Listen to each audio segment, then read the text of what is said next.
ব্লগাররা এসে গেছে, এখন থেকে ভিডিও হতে থাকবে।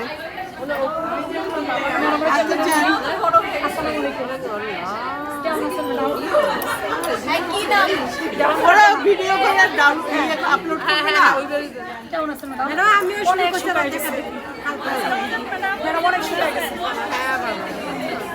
শুধুমাত্র এই প্রোগ্রামে আসা শুধুমাত্র ম্যাডামদের জন্য, যে অ্যাটলিস্ট ম্যাডামদের সাথে দেখা হয়। এর আগের বছর ঠিক এই মাসে 3 তারিখে আমাদের দেখা হয়েছিল। ভিডিও করে ম্যাডাম আসসালামু আলাইকুম, কেমন আছেন? হ্যালো আসসালামু আলাইকুম সবাই কেমন আছেন? আসলে আমি এমন একটা ভিডিও নিয়ে আসলাম আপনাদের সাথে আজকে শেয়ার করতে, সেটা হচ্ছে পুরো অন্যরকম একটা ভিডিও, ডেইলি ব্লগের মতোই। তো যাই হোক, অনেক দিন পরে আমার স্কুল কলেজ ম্যাডামদের সাথে, কলেজের ফ্রেন্ড, ছোটো বোন, বড় বোন সবার সাথে মিট হইলো। তো আমি আর আমার বান্ধবী শুরুতেই কি ডংডা করতেছি দেখেন। আর প্রথমেই তো দেখলেন ভিডিও শুরুতে নাচানাচি গানাগানি করলাম, ম্যাডামদেরকে এতদিন পরে দেখে জড়ায় ধরলাম।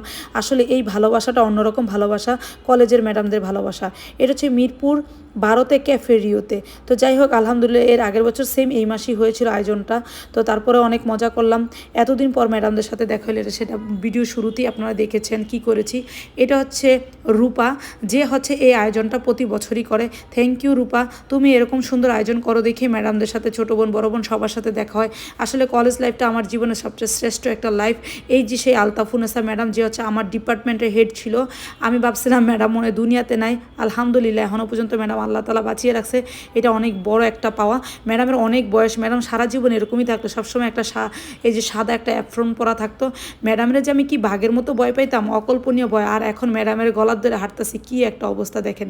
তো যাই হোক, ম্যাডাম আমার এই ড্রেস আপ দেখে ম্যাডাম খুবই খুশি হয়েছে, যে আগে তো কলেজে প্যান্ট শার্ট পরতা, কি পরতা, এখন মাশাআল্লাহ অনেক সুন্দর ড্রেস আপ। তো যাই হোক, ম্যাডামকে দেখতে পেয়ে আমার আসলেই অনেক ভালো লেগেছে। আমরা প্রায় 60 জন 65 জনের মতো ছিলাম। আসলে সবাই যেতে পারে না, সবার তো অফিস সংসার বাচ্চা টাচ্চা সব কিছু থাকে।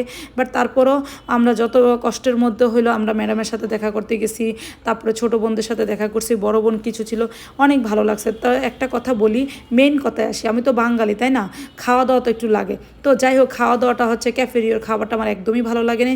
আই ডোন্ট নো, আমি জানি না কারো কাছে ভালো লাগে কিনা, আমার কাছে ভালো লাগে না। কিন্তু আমি যে প্লেটটা বইরা খাবারটা নিয়েছি, সত্যি কথা আমি কিন্তু খেতে খাবারটা নিই না, এটা আমি নিয়েছি ভিডিও বানাতে, বিকজ আমার ভিডিও বানাতে খুব ভালো লাগে, সেটা আপনারা জানেন। আমার বান্ধবী রেশমা, ও কী করছে, আমার লগে লগে ও প্লেট বেড়া খাবার নিছে, বাট ক্যাফেরিওর খাবারটা আগের থেকে মানটা খুবই খারাপ হয়ে গেছে। আলহামদুলিল্লাহ 4 বান্ধবী একটা টেবিলে, পুরা টেবিল সাজায় খাইতে বসছি ভিডিও করার জন্য। আর আমার পাশে একটা নতুন বান্ধবী আছে, আমার ডালিয়া রহমান। আসলে ডালিয়া রহমান নতুন বান্ধবী না, আমার পুরাতন বান্ধবী।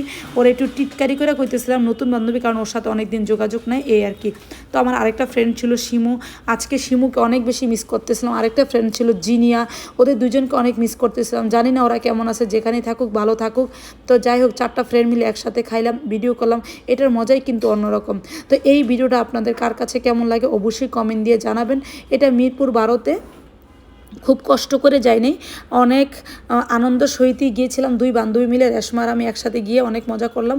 আর এটা হচ্ছে ডালিয়া হচ্ছে ফুচকা খাবি কিনা জিজ্ঞেস করতেছে, খাবো না, তখন আমরা চলে আসবো, তখন লাস্ট মুহূর্তে এটা আমাদের গেট টুগেদার চলতেছে। তো আমার ভিডিওটা কেমন লাগলো অবশ্যই জানাবেন। এখানে লাস্ট মুহূর্তে আমি একটু মজা করতেছি, ওদের জন্য ঠিকমতো দাঁড়ায় ছবি তুলতে পারতেছি না, পরে আমি করতেছি সর এরকম করে ধাক্কা দিতেছি। এর একটা আলাদা মজা। যাই হোক, কেমন লাগছে ভিডিওটা অবশ্যই কমেন্ট করে জানাবেন সবাই।